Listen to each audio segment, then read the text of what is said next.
ससुराल वालों,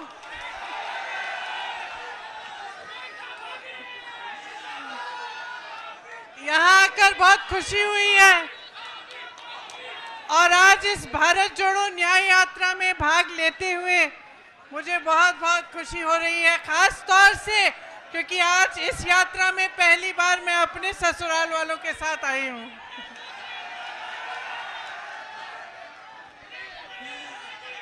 तो आपको याद होगा, बोलूं, आपको याद होगा मैं 2 साल पहले यहाँ आई थी, याद है? बड़ी मीटिंग हुई थी, बोलने दो भाई।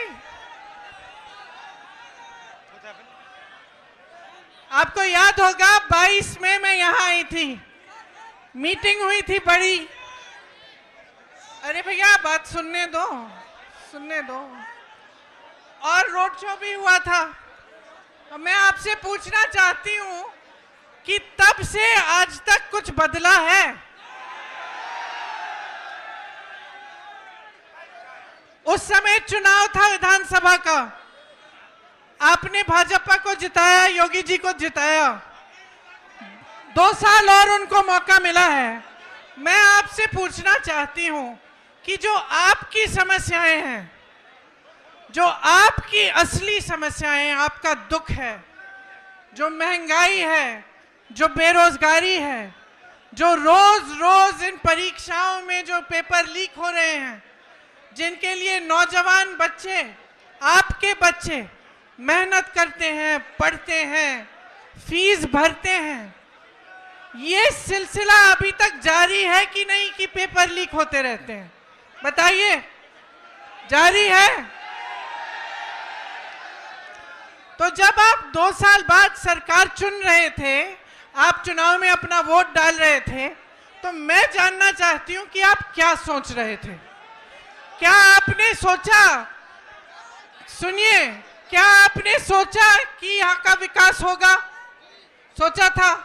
अब यहाँ पे पीतल के कारखाने हैं, बड़े बड़े पीतल के कारोबार हैं, क्या आपकी तरक्की हुई है? हुई है। जितनी भी मदद आपको सरकार से मिलनी थी वो बंद हो गई, ऊपर से जीएसटी, और जितना काम कर रहे थे उसका शायद आधा काम कर रहे होंगे आज। मुश्किलें कम हुई हैं या बढ़ी हैं? बढ़ गई हैं। यहाँ नौजवान हैं सारे। उस समय मैंने पूछा था रोजगार मिलता है? आज रोजगार मिल रहा है। तो ये जो मेहनत कर रहे हो, जो 4-4 बजे सुबह पुलिस में भर्ती होने के लिए दौड़ लगाते हो, तो सेना में भर्ती होने के लिए दौड़ लगाते हो, उसके बाद जब परीक्षा लिखते हो, उसके लिए फीस भरते हो, माँ बाप मेहनत करके ट्यूशन में भेजते हैं, ये सब करने के बावजूद क्या होता है? आपको मालूम है कि 28 लाख बच्चों ने, यूपी के 28 लाख बच्चों ने पुलिस का भर्ती का इम्तिहान दिया है। 28 लाख, सोचो, इसका मतलब है कि यूपी के लगभग हर गांव में से 4 या 5 नौजवानों ने ये परीक्षा दी। एक आशा थी, एक उम्मीद थी उनके मन में, ये नहीं कि मुफ्त में कुछ मिल रहा है। पढ़ के मेहनत करके वो चाहते थे अपनी परीक्षा में पास हो। क्या हुआ? पेपर लीक हो गया। अब जब मैं यहाँ आई थी 22 में, तो मैंने आपसे कहा था कि हमने एक घोषणा पत्र बनाया था, उसमें हमने एक पूरा प्लान बनाया था, एक पूरी योजना बनाई थी कि ये जो पेपर लीक बार बार होते हैं, इसको रोकने की क्या योजना हो सकती है। उसमें जॉब कैलेंडर था, उसमें ये था कि एक कमीशन बनेगा और जितना भी अन्याय हुआ है उसको ठीक करने का काम होगा। और जॉब कैलेंडर में हर जो भी डेट था, परीक्षा का डेट, नियुक्ति की डेट, सारी पहले से तय, और जो उससे इधर उधर होता उसके खिलाफ कार्रवाई होती। तो ये तो 2-3 मुद्दे हैं, पूरे 10 मुद्दों का हमने एक पूरा प्लान बनाया था।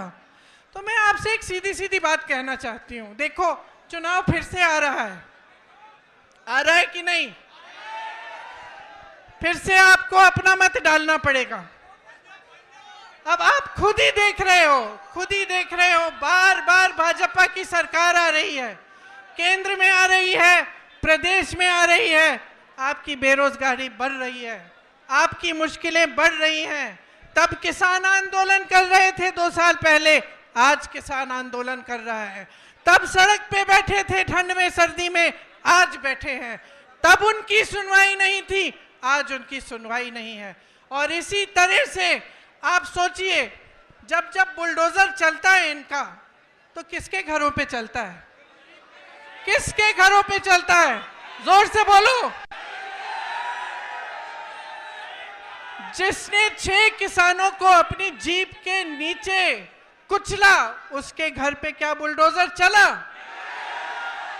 जिसने महिलाओं के साथ अत्याचार किया, उसके घर पे बुलडोजर चला?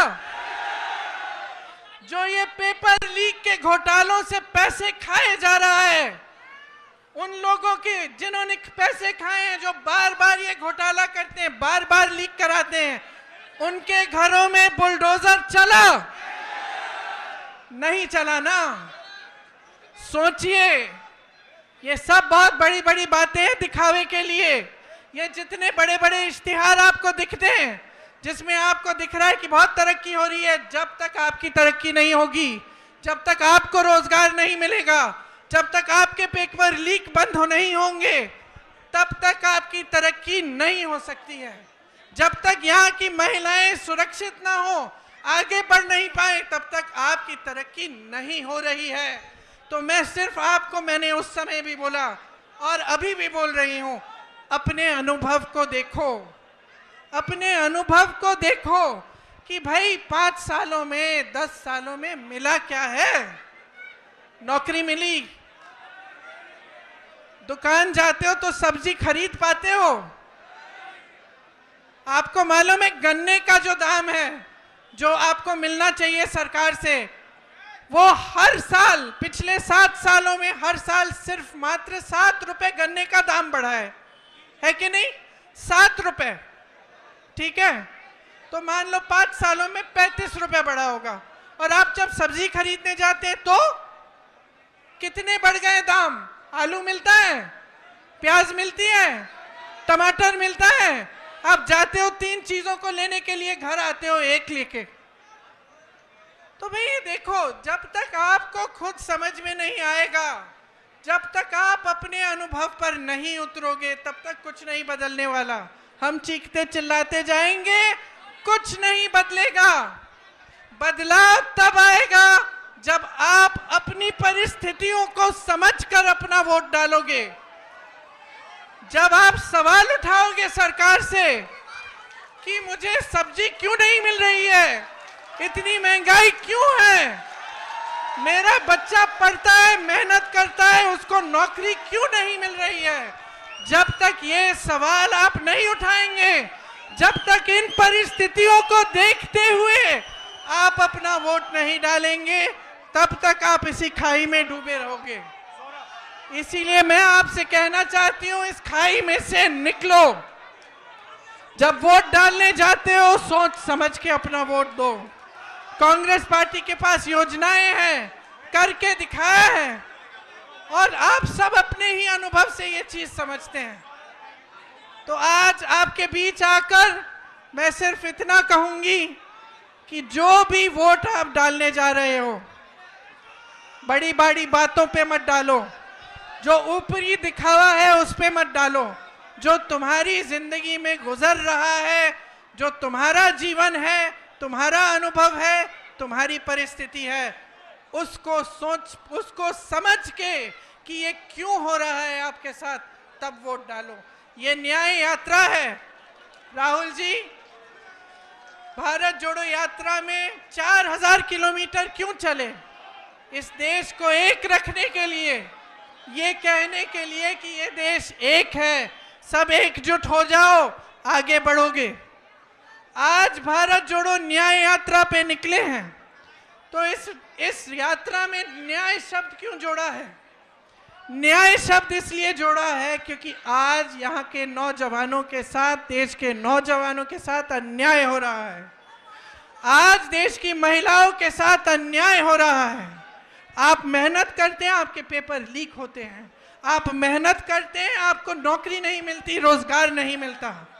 आप मेहनत करते हैं, महंगाई का सामना करते हैं, किसानों का जो बकाया होता है वो नहीं मिलता, किसानों के कर्ज माफ नहीं होते, बड़े बड़े उद्योगपतियों के होते हैं। तो देखिए, मैं फिर से आग्रह करूंगी, आज आप इस यात्रा में जुड़ने आए हैं तो हमें देखने नहीं आए हैं, अपनी परिस्थिति को समझने आए हैं।